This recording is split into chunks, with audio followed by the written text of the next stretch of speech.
प्रशिक्षण सत्र के आज 12वें दिन हम आपको यह बताएंगे कि मुख्यमंत्री ग्रामीण पेयजल निश्चय योजना के सफल कार्यान्वयन के लिए अनुरक्षक की व्यवस्था की गई है। अनुरक्षक कौन होंगे और इन्हें क्या मानदेय दिया जाएगा, आज मैं इसके बारे में आपको विस्तृत जानकारी दूंगा। अनुरक्षक अर्थात जो रक्षा करता है, और रक्षा ही नहीं बल्कि कार्य को सुचारू रूप से चलाता भी है। आप वार्ड सदस्य हैं, आप कभी यह चाहेंगे नहीं कि मैं ही इस वार्ड का प्रतिनिधि हूं, अध्यक्ष हूं और मैं ही नौकरों जैसा कार्य करूं। बहुत सारे लोग ऐसा नहीं चाहते हैं, इसलिए सरकार के द्वारा अनुरक्षक शब्द यहां रखा गया है। सरकार ने एक पत्र जारी किया है। इस पत्र के अनुसार हर वार्ड में मुख्यमंत्री ग्रामीण पेयजल निश्चय योजना को अच्छे तरीके से चलाना है। सुबह में भी लोगों को पानी देना है, शाम में भी लोगों को पानी देना है, और कहीं अगर मरम्मत का कार्य है, टूट फूट हो गया, कहीं लीकेज हो रहा है, तो जाकर उसकी मरम्मत भी करनी है। और आप ऐसा नहीं कर पाएंगे, मैं जानता हूं बहुत सारे लोग आप में से ऐसा नहीं कर पाएंगे। कुछ लोग जो बेरोजगार हैं चाहेंगे कि अच्छा ये 5,000 रुपया हम ही को मिल जाए, हम ही कार्य कर लेंगे, लेकिन मैं जानता हूं कि आप में से 70% लोग ऐसे हैं जो ऐसा कभी नहीं चाहेंगे। ठीक है, चाहना न चाहना अलग की बात है, वो आपके ऊपर निर्भर करता है। मेरी बात है, मैं आपको यह बता रहा हूं। तो अनुरक्षक की व्यवस्था इसलिए की गई है कि समय समय पर सुबह और शाम में लोगों को पानी दिया जा सके, सही रूप से उस पंप को चलाया जा सके। सामान्यतः वार्ड सदस्य को ही अनुरक्षक के रूप में कार्य करने के लिए बिहार सरकार ने पत्र जारी किया है कि प्रत्येक वार्ड सदस्य ही अनुरक्षक होंगे, निश्चित रूप से होंगे। यदि अनुरक्षक अनिच्छा जाहिर करते हैं, अनुरक्षक का कार्य करना वार्ड सदस्य नहीं चाहते हैं, तो ऐसी परिस्थिति में वार्ड सचिव अनुरक्षक का कार्य करेंगे। अगर दोनों नहीं चाहते हैं, वार्ड का अध्यक्ष अर्थात वार्ड सदस्य और वार्ड सचिव दोनों अनुरक्षक का कार्य नहीं करना चाहते हैं, वैसी परिस्थिति में वार्ड सभा किसी अन्य व्यक्ति को अनुरक्षक के पद पर बहाल कर सकेगी। तो ये अनुरक्षक बनाने का नियम है। अब अनुरक्षक कौन होंगे? तो अगर कोई व्यक्ति पहले से ITI का प्रशिक्षण प्राप्त कर लिया है, वह ज्यादा अच्छा है इस कार्य के लिए। प्लम्बर या फिटर का अगर इस ट्रेड में वह प्रशिक्षण प्राप्त किया है तो उसको निश्चित रूप से प्राथमिकता देनी है। अगर वह ऐसा नहीं है तो भी वह अनुरक्षक का कार्य कर सकता है, बशर्ते वार्ड सभा उसको अनुरक्षक के पद पर बहाल करे। बाद में उनको प्लम्बर और इलेक्ट्रीशियन के ट्रेनिंग की व्यवस्था प्रखंड स्तर से कराए जाने की बात हो रही है। तो सही रूप से चलाने के लिए ही अनुरक्षक की व्यवस्था की गई, और मुख्य उद्देश्य भी इसका यही है। अनुरक्षक को 5,000 रुपए प्रति माह मानदेय देना है, जिसमें 2,000 रुपया जो देना है वह पंचायत के विकास कोष से प्रति माह 4,000 रुपया जो वार्ड क्रियान्वयन और प्रबंधन समिति के खाते में सीधे हस्तांतरित की जाएगी, उसमें से 2,000 रुपया उनको दे देना है। शेष 3,000 रुपया जब उपभोक्ता शुल्क प्रति घर से 30-30 रुपया वसूल कर लाएंगे, तो जितना भी लाएंगे उसका आधा देना है। ये निश्चित नहीं है कि उसमें से 3,000 ही उनको मिलेगा। अगर 4,000 ही उनके द्वारा वसूल की जाती है तो उसमें 2,000 ही उनको मिलेगा।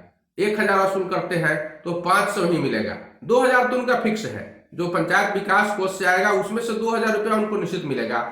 शेष जो रुपया है वो निश्चित नहीं है, वो कम भी हो सकता है, और 3,000 से हो सकता है ज्यादा भी हो जाए। जहां घर ज्यादा है, सुचारू रूप से चल रहा है पानी और लोगों के द्वारा पैसा जमा किया जा रहा है, तो वहां तो यह बेहतर चल सकता है और वहां 3,000 रुपया से उनको ज्यादा भी हो सकता है। अब सवाल है कि लोग पैसा देंगे कि नहीं।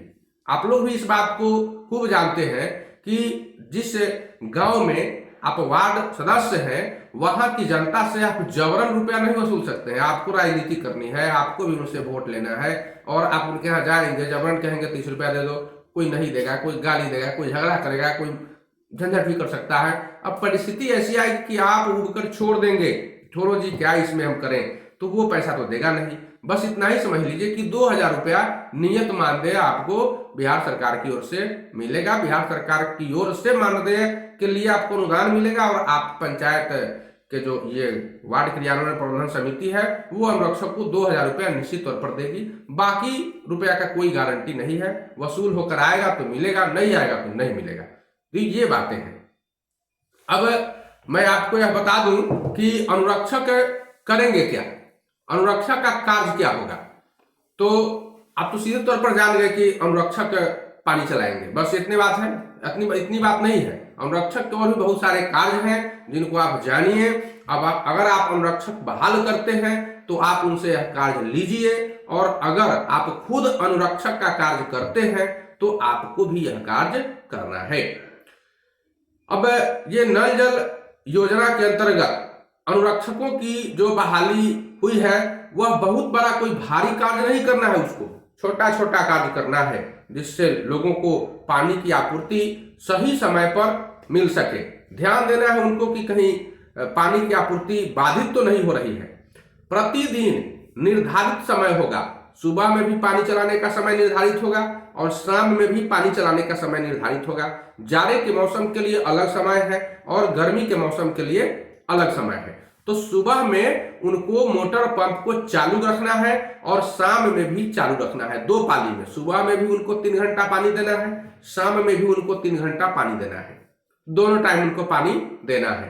साथ साथ एक लॉग बुक रखना है, लॉग बुक। अब लॉग बुक आप पूछेंगे कि होता क्या है, तो आप अगल बगल के जो पानी टंकी होता है ना, वहां पर जो मोटर पंप के ऑपरेटर हैं, आप उनसे संपर्क करके और लॉग बुक का नमूना देख सकते हैं। वैसा ही आप कंप्यूटराइज बनवा लें, या लॉग बुक तो दूसरा कहीं से मिलता नहीं है तो आपको लॉग बुक बनाना ही पड़ेगा, और उस लॉग बुक पर पंचायत सचिव से हस्ताक्षर करवा लेंगे, अटेस्टेड करा लेंगे, अभी प्रमाणित करा लेंगे, या फिर कनीय अभियंता से करा लेंगे, तो वो लॉग बुक हो जाएगा। लॉग बुक में भरना होता है कि सुबह में इतना बजे से पानी शुरू हुआ चलना, इतना बजे बंद हुआ, कुल इतना घंटा चला। अगर खराब है पंप या फिर बिजली नहीं है तो वो भी भरना है कि बिजली नहीं है, बिजली कटी हुई है जिसके कारण इतना घंटा पानी की आपूर्ति बाधित रही। तो लॉग बुक वही होता है कि प्रतिदिन जो आप पानी चलाते हैं उसका ब्यौरा उसमें भरना होता है, सुबह का भी और शाम का भी। इसके बाद उनको क्या करना है अनुरक्षक को, तो प्रतिदिन 2 महिला जिनका घर वार्ड के सबसे अंतिम छोर पर है, वार्ड के सबसे अंतिम छोर पर है, वैसे कम से कम 2 महिला, अधिक से अधिक 3-4, तो उन महिलाओं से लिखकर हस्ताक्षर करवा लेना है कि पानी सुबह में इतना बजे से इतना बजे तक मुझे मिला और शाम में इतना बजे से इतना बजे तक मुझे मिला। तो ये बातें आपको उनसे लिखवा लेना है, आपको नहीं, अनुरक्षक को लिखवाना है। तो ये बातें अनुरक्षक लिखवाएंगे। तीसरा जो उनका कार्य है वो ये जान ले कि जलापूर्ति का जो समय है वह क्या है। तो अक्टूबर महीना से मार्च तक, अक्टूबर ठंडा की शुरुआत होती है और ठंडा नवंबर, दिसंबर, जनवरी, फरवरी, मार्च, तो अक्टूबर से शुरू करना है और मार्च तक ये 6 माह होता है। इस 6 माह में सुबह 6 बजे से 9 बजे तक, सुबह 6 से 9 तक 3 घंटा पानी देना है, और फिर शाम में 4 बजे से 7 बजे तक पानी देना है। ये शाम में 4 बजे से 7 बजे तक पानी देना है, सुबह में 6 बजे से 9 बजे तक पानी देना है। तो ये जो है वह अक्टूबर महीना से मार्च तक का समय है। और मार्च के बाद सितंबर महीना तक सुबह में 5 बजे से 8 बजे तक पानी देना है। क्योंकि मार्च के बाद दिन बड़ा हो जाता है और सुबह जल्दी हो जाता है, तो उस समय 5 बजे से ही पानी देना है 8 बजे दिन तक। शाम में वही रहेगा टाइम, 4 बजे से लेकर 7 बजे तक इनको पानी देना है। प्रत्येक उपभोक्ता परिवार से अनुरक्षक को 30 रुपया प्रति माह वसूलना है, और वसूल कर उसको एक पंजी बनाना है, उपभोक्ता शुल्क संधारण पंजी। उसका नाम होगा उपभोक्ता शुल्क संधारण पंजी, और यह पंजी हमेशा अनुरक्षक के पास होगी। अनुरक्षक के पास 2 पंजियां होगी, एक तो उपभोक्ता शुल्क संधारण पंजी और दूसरा लॉग बुक। एक और पंजी उनको रखना है वहां, जिसको निरीक्षण पंजी कहते हैं। तो वहां भी एक निरीक्षण पंजी रहेगी, जिसमें कोई पदाधिकारी अगर आ जाता है उस समय पर देखने कि काम हो रहा है कि नहीं, पानी ठीक से चल रहा है कि नहीं, कहीं खराब तो नहीं है, तो वो निरीक्षण पंजी पर लिखेंगे उसके संबंध में और अपना हस्ताक्षर करेंगे। तो ये पंजियां उनको रखनी है, अनुरक्षक को रखनी है। कहाँ रखना है? जहां पानी की टंकी है उसके नीचे एक रूम बना हुआ होता है, यही सब चीज रखने के लिए, तो वहां पर रख देना है उसको। जो पैसा वसूल कर लाते हैं उस पंजी में लिखने के बाद वार्ड क्रियान्वयन और प्रबंधन समिति के खाते में उसको जमा कर देना है।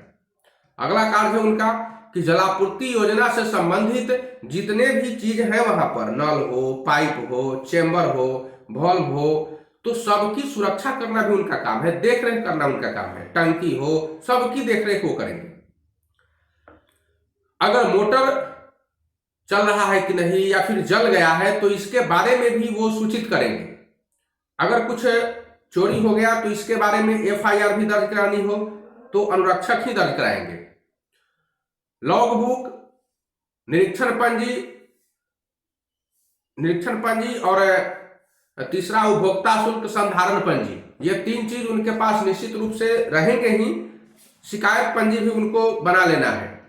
शिकायत पंजी में यह दर्ज होगा कि कोई भी व्यक्ति अगर गया, उसके यहाँ अगर नल टूट गया है तो वो उसमें शिकायत दर्ज कराएगा, लिखेगा, अपना नाम लिखेगा, अपना आधार नंबर लिखेगा, मोबाइल नंबर लिखेगा और फिर लिखेगा कि हमारा नल टूट गया या फिर पाइप लीकेज है, क्या है, या पानी नहीं पहुंच रहा है, जो भी उसकी शिकायत है उसमें लिखेंगे और फिर उसको दूर करना है। उसका भी एक समय निश्चित है, उतना समय के अंदर में इस शिकायत को आपको दूर भी कर देना है। तो अब इनके पास 4 पंजियां हो गई। ध्यान देने जो बात है कि अब अनुरक्षक के पास 4 पंजियां हो गई। कौन कौन पंजी हो गया? तो पहली पंजी है लॉग बुक, जिसमें उनको अपना विवरण लिखना है। दूसरी पंजी है जिसमें उपभोक्ता शुल्क संधारण पंजी है, उपभोक्ता से जो शुल्क वसूल कर लाएंगे उसको उसमें दर्ज करेंगे, लिखेंगे, ब्यौरा लिखेंगे। तीसरी जो पंजी है वह निरीक्षण पंजी है, जो कोई भी व्यक्ति, कोई भी अधिकारी अगर वहां पहुंचता है तो उस पंजी में वह अपना हस्ताक्षर करेगा और मंतव्य लिखेगा। और चौथी पंजी उनके पास रखना है जो शिकायत पंजी होगी। लोग उसमें आकर शिकायत करेंगे, बताएंगे कि हमारी यह कमियां हैं या फिर हमारे यहाँ इस तरह का शिकायत है, नल टूटा हुआ है, लीकेज है, पानी कम मिल रहा है, प्रेशर नहीं है, क्या है, वो सारी बातें उसमें दर्ज करना है। जलापूर्ति योजना के निरीक्षण के दौरान अगर त्रुटियां कुछ प्राप्त होती है या कुछ परेशानी है, कुछ शिकायत है, तो वार्ड क्रियान्वयन और प्रबंधन समिति को तथा तकनीकी सहायक को भी इस बात को अवगत कराना है अनुरक्षक को कि कहीं लीकेज है, कहीं टूटा हुआ है। इसके बारे में वो वार्ड क्रियान्वयन प्रबंधन समिति को बताएंगे। और लगातार जलापूर्ति के छोटे छोटे कार्य को संपन्न कराना है। पानी की टंकी की समय पर सफाई करानी है। पंप हाउस का जो चेंबर है उसको साफ रखना है। जहां पर पंप हाउस है उसको साफ सुथरा रखना है, वहां पर घास नहीं जमे, गंदा नहीं हो, तो उसकी साफ सफाई भी करानी है। अगर कहीं लीकेज हो रहा है तो जिस गली में पानी लीकेज हो रहा है उधर वाले गेट वाल्व को बंद कर देना है, उधर पानी नहीं निकले, फिर उसको मरम्मत करने के बाद खोला जाएगा। ये सब कार्य अनुरक्षक को करने हैं। लघु मरम्मती, छोटी छोटी जो मरम्मतियां हैं, किसी का नल टूट गया है तो उसको ठीक करना है, या फिर कहीं स्टॉपर लगाना है, या फिर किसी का नल थोड़ा सा ढीला हो गया है तो उसमें से जल टपक रहा है तो उसमें भी टेफ्लॉन टेप लगाकर उसको टाइट करके कस देते हैं। ये छोटी छोटी जो बातें हैं तो इसको भी अनुरक्षक प्रतिदिन घूम घूम कर करेंगे और उनको प्लम्बर और इलेक्ट्रीशियन 2 चीज का ट्रेनिंग बिहार सरकार जल्दी ही देगी। अब सरकार की बात है, समय तो लगे जाता है, जल्दी कहने का मतलब वहां साल 2 साल हो जाता है तो समय तो लगेगा, लेकिन जल्दी ही उनको इन चीजों की ट्रेनिंग अर्थात इसका प्रशिक्षण उनको दिया जाएगा। तो यही है अनुरक्षक के कार्य। अब आगे बताएंगे कि उनको और भी बहुत सारे कार्य करने हैं, लेकिन अभी तक तो हमने जाना ये अनुरक्षक के कार्य हैं। और आप ध्यान रखेंगे कि अनुरक्षक बहाल करते समय इन सारी बातों को लेकर अनुरक्षक से एक अनुबंध बनवाएंगे, एग्रीमेंट करा लेंगे कि ये काम आपको करना है और इतना समय से इतना समय तक आपको पानी चलाना पड़ेगा।